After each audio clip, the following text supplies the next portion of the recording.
Olá, queridos. Pastor Zé Celestino, do Instituto Bíblico Aliança de Paz, São Paulo, passando para a nossa aula de Teontologia, a doutrina de Deus Pai. A teologia ocidental divide a doutrina de Deus em três partes: a teontologia, a doutrina de Deus Pai, a cristologia, a doutrina do Deus Filho, e a paracletologia, a doutrina do Deus Espírito Santo. Na verdade, há um só Deus. Nós acreditamos em um só Deus.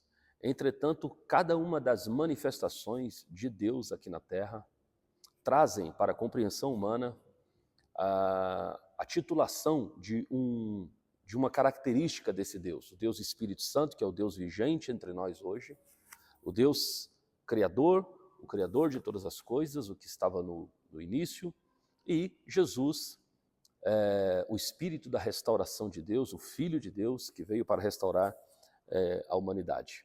Ok? Então, nessa aula especificamente, nós trataremos com vocês sobre teontologia, doutrina de Deus Pai. Qual é o nosso objetivo aqui nessa aula? Descobrir a essência do Criador.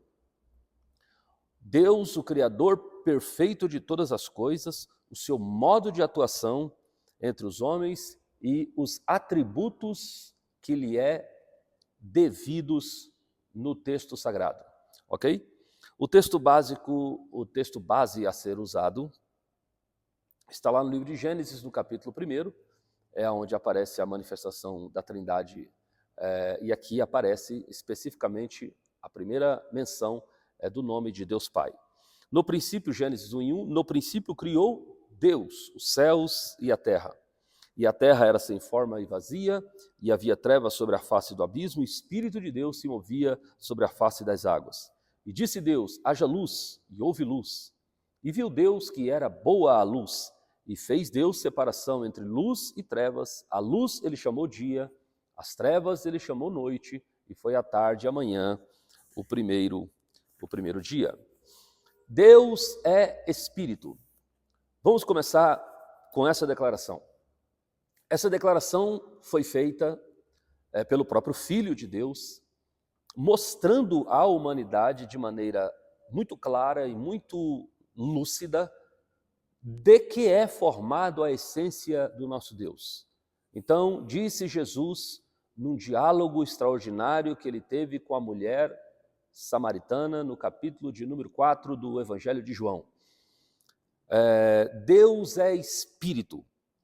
Esta poderosa e solitária pregação de Jesus àquela mulher, à beira do tanque de Jacó, ou do poço de Jacó, resume muito bem o que é Deus. Deus é Espírito. Deus é Espírito. A essência de Deus é inteiramente espiritual. Por isso é impossível uma comunicação perfeita entre um ser material, o homem, e Deus, se não fosse a parte desse homem que é o espírito do homem. Então o homem é formado de três partes: espírito, alma e corpo. A alma é o poder decisório do homem. É com a alma que o homem faz as coisas certas, faz as coisas erradas. Por isso a Bíblia diz: a alma que pecar, esta morrerá. Não é o corpo que peca, a alma que peca. O Espírito é a parte divina de Deus que está em nós. Quando Deus nos criou, a Bíblia diz que o Senhor assoprou nas narinas do homem, e então o homem foi feito uma alma vivente. Então esse Espírito, esse sopro de Deus, esse ruach de Deus dentro do homem, manteve, digamos assim, um conector desse homem com o Senhor. E como é que Deus se manifesta? Através do Espírito. E a terceira parte do homem é o seu corpo. O que é o corpo? O corpo nada mais é do que o invólucro que leva o verdadeiro eu. O verdadeiro eu é um espírito, o homem é um espírito, que tem uma alma e habita em um corpo. Repetindo, o homem é um espírito que tem uma alma e habita em um corpo. A alma erra, peca, se arrepende. O espírito, ele mantém a comunicação de Deus com o homem. E o corpo, para nada presta. O corpo é apenas o invólucro para esse pequeno espaço de tempo na humanidade chamado vida. Depois que a vida se for, esse corpo já não faz mais sentido para a existência do ser que é você um homem, uma mulher espiritual. Então, para que serve o Espírito? O Espírito é esse conector que nos leva até Deus. Por quê? Porque Deus é Espírito. É Deus que nos conecta a Ele através do Espírito. Então, Deus não vem no nosso corpo. Existem algumas pessoas que dizem, olha, recebi a manifestação de Deus no meu corpo. Não, Deus não pode manifestar-se no nosso corpo. Nosso corpo é contaminado pelo pecado. Recebi o Espírito, Deus está na minha alma. Seria muito bom que Deus habitasse na nossa alma. Provavelmente a nossa alma não teria tantos descaminhos como comumente a tem. Deus habita no nosso espírito. O Espírito é esse conector que se conecta com Deus, porque Deus é Espírito. Então só é possível uma conexão perfeita de Deus com o homem através da parte espiritual do homem, porque Deus é Espírito. A compreensão, portanto, a melhor compreensão sobre quem Deus é, só pode ser possível através do Espírito Santo de Deus que está em nós. Então o Espírito de Deus comunica que somos filhos de Deus. Então a comunicação de quem é Deus e de quem nós somos em Deus só é possível ser feita através da manifestação do Espírito de Deus no espírito do homem. Os apóstolos, enquanto Cristo estava na terra, tinham acesso a informações acerca de Deus e procurava imitá-lo em suas práticas. Em João 14:17, Jesus desiste da árdua tarefa de tornar conhecido alguns aspectos do futuro para aquelas pessoas. Então, no Evangelho de João, no capítulo de número 14 e no versículo de número 17, há um diálogo que eu considero bastante interessante. Vamos lá. A partir do versículo 16 de João capítulo 14 diz: E eu rogarei ao Pai, e Ele vos dará um outro Consolador, para que fique convosco para sempre, o Espírito da verdade, que o mundo não pode receber, porque não o vê nem o conhece, mas vós o conheceis, porque habita convosco e estará em vós. Não vos deixarei órfão, voltarei para vós. Então, o que Deus está dizendo, o que Jesus está dizendo aqui, que a compreensão perfeita de quem Deus é, só poderia ser de fato perfeita e acessível através do Espírito de Deus, que aqui é chamado de o Espírito da verdade, que o mundo não pode conhecer. Portanto, é necessário que o homem tenha o Espírito Santo para comunicar-se com Deus e conhecê-lo de maneira integral. Paulo disse, 1 Coríntios 2 e 11, porque qual dos homens sabe as coisas do homem, senão o Espírito do homem que nele está? Assim também ninguém sabe as coisas de Deus, senão o Espírito de Deus. Então é o Espírito de Deus que comunica a verdade de quem Deus é para a compreensão do ser humano. Perceba que a comunicação de Deus no Antigo Testamento era também feita pelo Espírito Santo, que não tinha acesso completo na terra, pois ainda não tinha chegado a dispensação do Espírito Santo, que é essa que nós vivemos hoje. Mas ele desceu por ordem de Deus e, no caso do Antigo Testamento, a descida do Espírito era por medida. Então vamos entender essa manifestação do Espírito por medida no Antigo Testamento, onde as pessoas, por causa da manifestação do Espírito, vinham a conhecer quem era Deus. João 3 e 4. Porque aquele que Deus enviou fala as palavras de Deus, pois não lhes dá Deus o Espírito por medida. Pois não lhes dá Deus o Espírito por medida. Ele está citando que a partir daquele momento, do Cristo na terra e o início da manifestação, da dispensação da graça, as pessoas tinham uma medida que era dada por Deus para o conhecimento de quem era o Senhor. Naquele momento, já não era mais por medida. Essa declaração feita por João Batista, que ao ser interpelado pelos seus discípulos acerca do sucesso repentino do recém-batizado Jesus de Nazaré, ele então afirma aos seus seguidores que ele se tratava apenas do amigo do noivo. Foi como João Batista preferiu se autoavaliar. Eu sou o amigo do noivo. João Batista esclarece nesse singular texto que, mesmo ele sendo, nas palavras do próprio Jesus, o maior profeta de todos os tempos, dos nascidos de mulher, ele era equipado com uma medida finita do Espírito. Mas no caso de Jesus, o Espírito seria dado a ele de maneira ilimitada. Lembrando que essa mesma medida do Espírito que habitava em Jesus seria disponibilizada a todos os seus seguidores assim que o Espírito Santo descesse sobre eles no dia do Pentecoste, que foi assim. Jesus disse aos seus discípulos, olha, eu tenho muita coisa para vos dizer, mas eu não posso vos dizer agora. Mas quando vier aquele Espírito da verdade, aquele que ele citou em João 14, então ele vos falará toda a verdade, porque ele há de receber do que é meu e vô-lo-á de anunciar. Deus relaciona a mente humana, mesmo sendo o Criador do universo, o Criador de todas as coisas. Deus relaciona-se com a mente humana, mesmo sendo o Criador de todas as coisas. Criador do universo, Criador dos homens, Criador dos anjos, Criador de todos os elementos da natureza. Mesmo assim, ele se manifesta aos homens. Quais são os atributos de Deus? Aquilo que é inerente ao Deus Pai, o Criador. Atributos são qualidades inerentes a Deus, ou seja, são atributos dele próprio. Faz parte dele. Ou seja, ele é feito disso, ele é feito dessa essência. Então esses são os atributos de Deus, que são divididos em duas classes, os chamados atributos comunicáveis e os atributos incomunicáveis de Deus. Como já diz o vocábulo, comunicáveis são aqueles atributos que podem ser comunicados, transferidos, compartilhados com o homem. São eles amor, santidade, justiça, verdade. Está lá em Êxodo 3 e 14, Provérbios 5, 21, Provérbios 15, 3, Atos dos Apóstolos, capítulo 15, versículo 17, 18, Tiago 1 e 17, Salmo 139, do versículo 1 ao 12, 147, do 13 ao 18. Já os atributos incomunicáveis de Deus são aqueles que não podem ser compartilhados. Faz parte da essência de quem Deus é. E são eles a onipresença, a onisciência, a onipotência, a infinitude e a imutabilidade. Infinitude. Alguém poderia dizer, mas o homem também não é infinito? O homem é infinito a partir do momento que ele foi criado. Essa infinitude de Deus diz respeito que Deus nunca foi criado e Deus nunca deixará de existir. Onipotência. Deus tem todo o poder. Esse é o ponto mais crucial dessa doutrina. Ele tem todo o poder.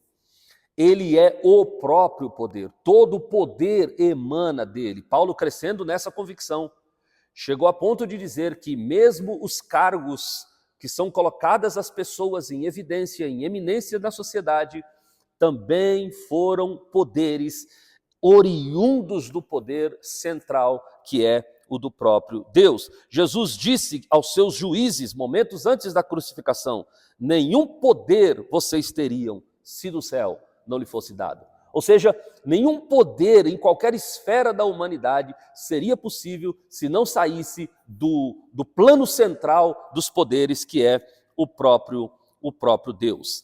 Deus não constituiu apenas anjos e arcanjos. A comunicação do poder de Deus fez com que se constituísse também pessoas nesse mundo, pessoas em evidências, autoridades nesse planeta, também bebem do mesmo poder que foi dado por Deus. Onisciência. Deus dá a capacidade de conhecer a mente humana. Não há nada em nós que possa ser oculto ao Senhor. A nossa mente, que muitas vezes é fechada, inclusive para nós, é de conhecimento do próprio Deus. Deus conhece a nossa mente melhor do que nós mesmos. A prova disso é que o salmista, num de seus salmos, ele faz uma oração dizendo, ó Deus, livra-me dos meus pecados, todos os meus pecados. Aí ele diz em seguida, e livra-me tu, inclusive dos pecados que me são ocultos. Então Deus é capaz de conhecer a mente humana melhor do que o próprio ser humano. Salmo 139, versículo 1, Senhor, tu me sondastes e me conheces. Tu sabes o meu assentar e o meu levantar, de longe entendes o meu pensamento, cercas o meu andar e o meu deitar e conhece todos os meus caminhos. Não havendo ainda alguma palavra na minha língua, eis que logo o Senhor tudo conhece. Maravilhoso esse salmo, mostrando sobre o poder do conhecimento ou da onisciência perfeita de Deus. Ponto 3, a onipresença. A onipresença de Deus faz com que Deus esteja em todos os lugares. Talvez este atributo seja mais simples de explicar. Toda a Bíblia está repleta de textos mostrando que Deus preenche todos os lugares. Deus é Espírito, o Espírito é vento, e aonde tem espaço, ali tem o vento. E o Senhor Deus, a sua onipresença também está em todos os lugares. Salmo 139, 8 diz, e se eu subir aos céus, tu ali estás. Se eu fizer no inferno a minha cama, eis que ali tu estás também. Se eu tomar as asas da alva e habitar nas extremidades do mar, até ali a tua mão me guiará e a tua mão direita me susterá. Se eu disser, de certo que as trevas me cobrirão, então a noite será a luz à roda de mim. Nem ainda as trevas me encobrem, pois a noite resplandece como o dia, as trevas e a luz são para ti a mesma coisa. Isaías capítulo 6, versículo 3, diz assim, e clamavam, o cântico dos serafins, e clamavam uns para os outros, dizendo, Santo, Santo, Santo é o Senhor dos exércitos, e toda a terra está cheia da sua glória. A palavra glória significa presença, toda a terra está cheia da sua presença. Isso fala da onipresença de Deus. Quarto atributo, a infinitude. A infinitude de Deus revela que ele nunca foi criado, pois sempre existiu. Diferentemente dos anjos que foram criados e dos homens que foram criados, e só então passaram a experimentar a eternidade, a partir de então, Deus sempre foi eterno. Salmo 90, versículo 1, dá uma clara definição, nos faz compreender com mais clareza sobre essa questão da infinitude de Deus. Diz assim, ó Senhor, tu tens sido nosso refúgio, de geração em geração. Antes que os montes nascessem, ou que tu formasse a terra e o mundo, mesmo da eternidade à eternidade, tu és Deus.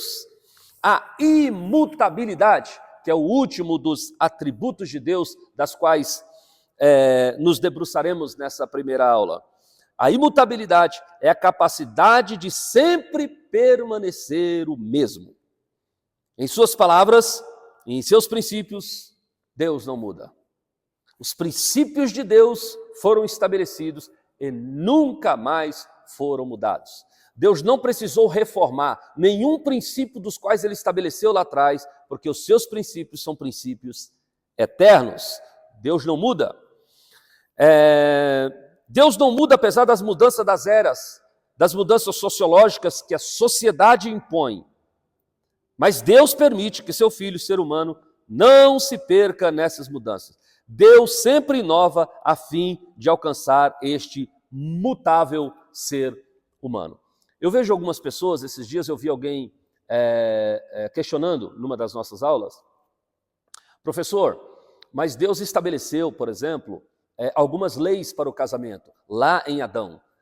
E depois essas leis foram reformadas lá em Moisés. E depois elas sofreram uma nova reforma quando Deus em carne, o Cristo, esteve aqui na terra e teve a conversa com os fariseus, falando sobre o pecado, aqueles que deixassem a sua mulher, a não ser por causa do adultério e da prostituição, cometiam adultério.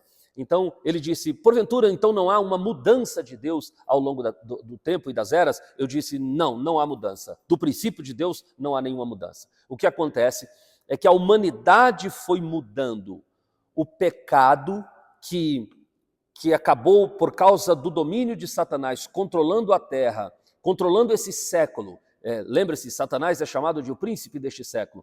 Então, foi controlando a humanidade, foi controlando essa sociedade através do pecado, o homem foi se transformando. E Deus não olhou para o homem agora totalmente mudado daquilo que ele pediu e disse, não atuarei mais entre esses seres humanos. Deus continuou interferindo na vida desse homem, de modo completo. Deus não preferiu ficar em cima do muro dizendo, não está do jeito que eu criei, então eu não brinco mais. Não, Deus interferiu nisso. Então, veja, quando os fariseus conversam com Jesus acerca do adultério, para vocês terem uma ideia, o Senhor fala assim, olha, Moisés instituiu o divórcio por causa da dureza do vosso coração. Aí, imediatamente, ele aponta para o princípio e diz, mas no princípio não era assim. Ou seja, o princípio é o princípio de Deus, foi o princípio estabelecido por Deus. Por isso, Deus é imutável. Dentro da imutabilidade de Deus, Deus não precisou reformar nenhum dos seus princípios. Os seus princípios continuam solidificados no mesmo lugar. A humanidade com os seus pecados, a sociedade com as suas transformações por causa do pecado, é que foram para longe do princípio de Deus.